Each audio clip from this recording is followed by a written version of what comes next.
Hi friends, this is the first class for the metabolism in biochemistry, and before I really start with this metabolism pathway, I would like to talk about something about these enzymes and all, because if we understand the name of the enzymes and these all enzymes carries its name according to the functions that they do in this pathway. So if you understand the name of the enzymes, then we will be able to understand what kind of reaction that it is going to do on the substrate and what kind of product we'll be getting out of it. So let's start with it. The first one that I want to hit with is the kinase enzyme. That is pretty much well known. This kinase enzyme, actually this transfer the phosphate group to the substrate. Suppose this is my substrate, and it transfers the phosphate group on the substrate, and this phosphate group comes from the ATP. So this kinase enzyme is responsible for adding up this phosphate group to the substrate. Now the second one that I would like to talk about is the isomerase. Isomerase, this is kind of enzymes are responsible for changing one isomeric form to another. Suppose we have glucose here, and glucose is basically an isomeric form of fructose. This glucose is basically, sorry for the handwriting, I'm very sorry for this handwriting.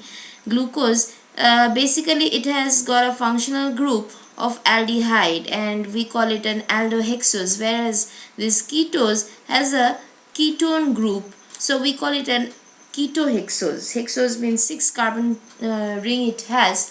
So when we change this glucose structure from to fructose, and both of these are isomeric form, and this conversion is done by this enzyme isomerase. So from the name of the enzyme we can understand what kind of function this enzyme is going to do. The third one is the aldolase. Aldolase, this kind of enzyme are responsible for the aldol condensation reaction. This aldol condensation reaction are pretty much well known in the organic chemistry, as it is famous because with this kind of reaction we can increase the carbon chain length. So if you really have to know about this, it is itself can be discussed in a new video, so I will not go into details. I will upload a new video on this aldol condensation if you have any kind of a problem. So this aldol condensation reaction takes place by the help of this aldolase. Now the fourth one is the dehydrogenase. Dehydrogenase, from the name itself we can understand hydrogen is involved. Dehydro means hydrogen is getting out from its substrate by the help of this enzyme. Suppose if we have a substrate A, then this hydrogen is going out, and the enzymes that is responsible for all these things is the dehydrogenase enzyme, and this NAD plus or FAD actually functions as a cofactor of these enzymes which carry this hydrogen further. That means this NAD plus becomes NADH plus H plus as it takes the hydrogen.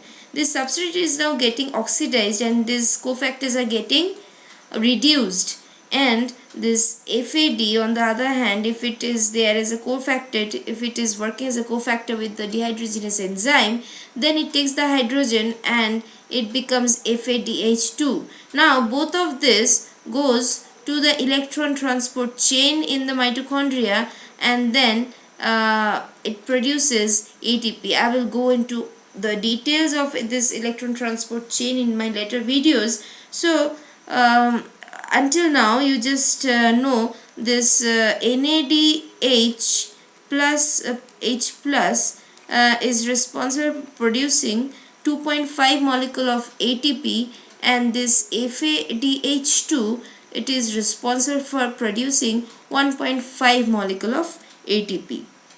So I'm clearing all these things, and now I am going to our next one, that is the number 5th, that is mutase. Mutase, this enzyme actually responsible for transferring one group from one carbon atom to another carbon atom in a hydrocarbon chain. Suppose if we have a carbon chain, a 5 carbon chain, and it is in the first carbon, this group is in the first carbon, then as this mutase enzyme function on this this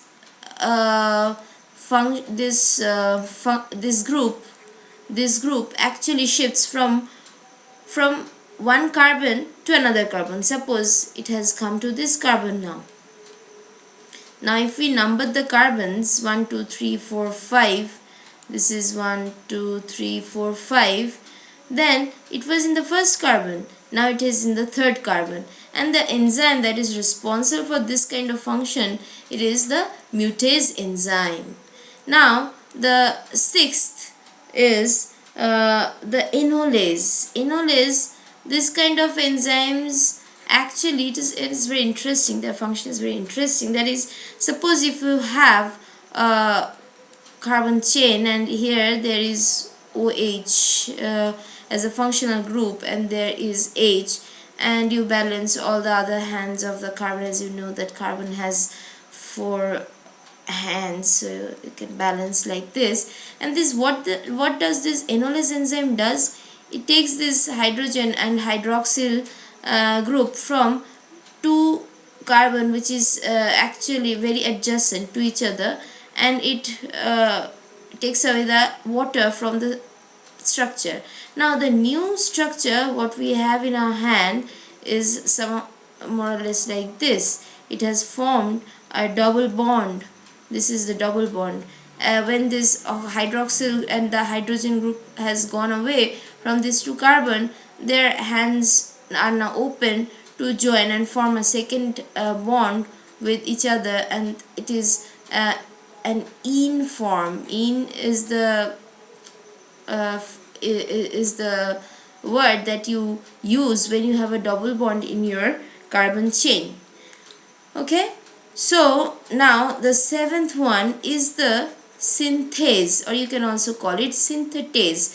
When you have 2 substrates, suppose A and B you have, and you can combine this together and form a new product, then as you have combined these 2 substrate 1 and 2 and formed a new product, then you have synthesized a new product from 2 or more reactant. So you have synthesized. So according to the name of the enzymes, you can understand that synthetase enzymes are responsible for synthesizing new product from 2 or more component.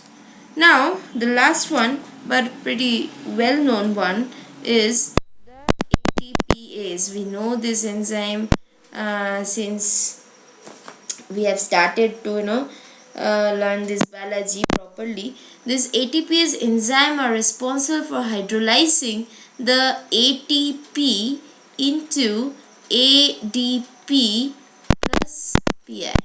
So this adenosine triphosphate, it is basically a sugar based combination, and this is the adenosine, and there are 3 phosphate groups that remain attached, and the first one is alpha, this is beta, this is gamma. This gamma actually dissociates from the structure, so now we are left with adenosine diphosphate. These are the 2 phosphate. Don't get confused with the adenine and adenosine. Adenine is the base, is the 2 ring base, purine base, and the adenosine is the purine base, but it is also attached with the nucleotide. So that's why I told you it is the sugar base structure. Sorry about the handwriting, but what I wanted to write was like this. sugar base structure. This one I was talking about, this adenosine, and this is only the nitrogen base that this adenine denotes. Okay, so I guess this video will be helpful for you to understand the subsequent videos that I'll be uploading on this metabolism pathway. So thank you.